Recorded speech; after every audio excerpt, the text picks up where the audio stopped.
It seems like there's a lot of resetting going on in professional wrestling. The big buzz last week was a lot of controversy and crazy news about the old chairman of the board. But this week, the news is about The Rock and Cody Rhodes. And man, it's got everybody talking and a lot of buzz, a lot of hype. And I know that he used to be pretty tight with Cody Rhodes. Have you kept up with any of this controversy? What do you think? What do you expect? Here's as much as I know that he had earned the shot for WrestleMania by winning Royal Rumble. That's right.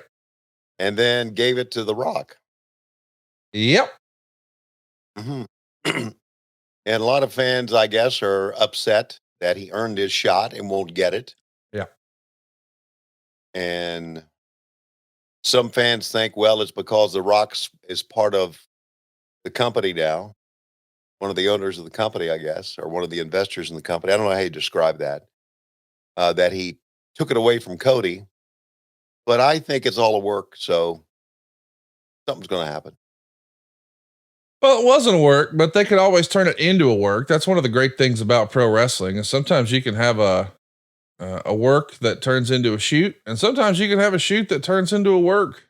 And it wasn't a work, right? So Rock just came right in, flew right in, took the thing away from him, and said, "I'm doing it." That's basically what happened. So this isn't like the official org chart, but Bruce answers to Hunter. Hunter answers to Nick. Nick answers to Ari, and Ari runs Endeavor, William Morris Endeavor, as it used to be known. And their biggest talent under contract that they sort of agent for and represent is Dwayne Johnson.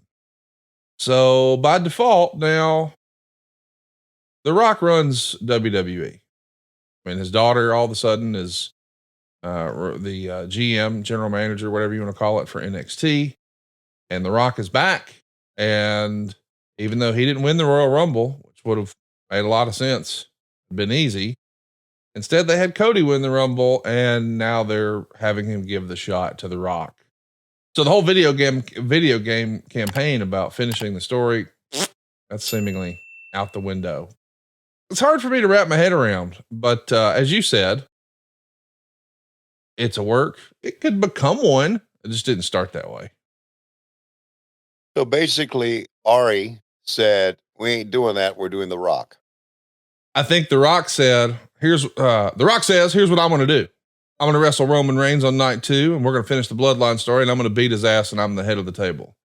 And then they probably said, "What are you going to do after that?" And then he says, "I'm going to beat everybody." And that's what The Rock says. So I think that's what they're doing. Now, given the backlash, because it made mainstream news, I mean, everybody's covering the backlash.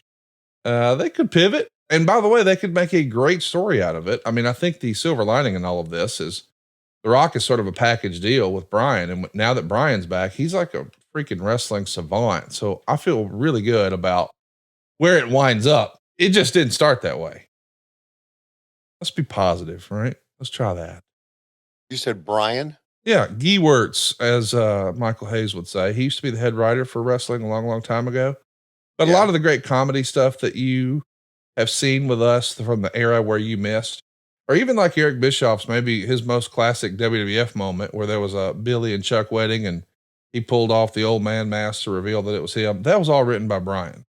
So Brian is like Rock's go-to guy who's written fabulous stuff for Kurt Angle and Edge and Christian and The Rock. And he's just an incredibly talented super fan who can write stories like nobody's business. And I just assume they'll wind up in a good spot.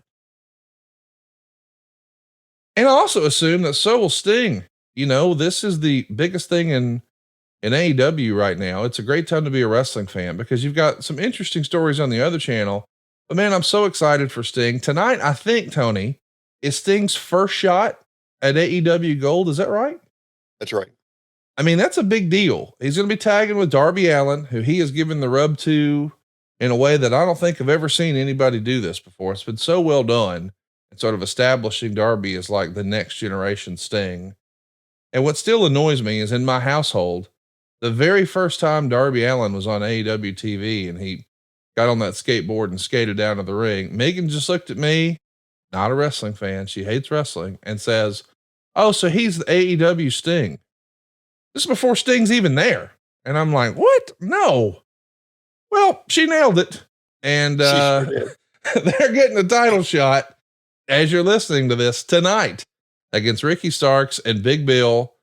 And I, for one, am pretty excited because it feels like Sting and Darby Allin are on a collision course with the Young Bucks. And now we get to find out, will the tag straps be on the line? And listen, I know I'm probably in the minority, but I really hope that Ric Flair turns on Sting one last time. I mean, that just goes together like peanut butter and jelly for me. And I'm going to be watching tonight and I can't wait to see what they do. But this Sting story and the way tickets have been moving, it's unbelievable. As I understand it, every few days, a few more production kills go on sale and they're sold out again. I saw the other day, there were 44 tickets available. Think about that. Yeah. It's a record, man. It's really impressive. And I'm so happy that it's happening for Sting. You know, we all try to get comp tickets for our friends and family members. And a note was sent out the other day that there's no comps available for Greensboro. Yeah.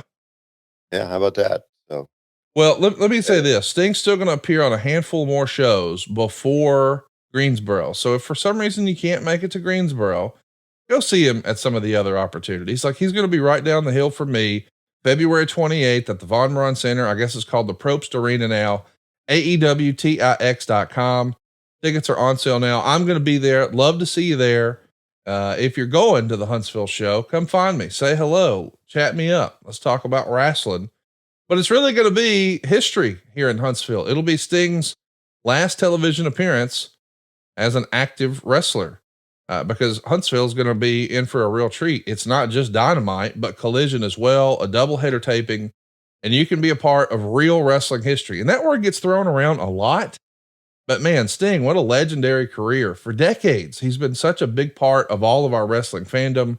Let's send him off. Let's say we were there and grab those tickets right now at AEWTIX.com. It's a great run. I'm glad to be a part of it. I really am. Because not only because of the history with Sting and the fact that I've called a lot of his matches, and I guess my catchphrase, "It's Sting," has kind of caught on, but also because he's a great guy. And I'm glad to be with him on this. Really am. And Good really, man. truly, he's timeless. I mean, it's amazing to see the things he's doing and as long as he's been doing it. And it just doesn't go out of style.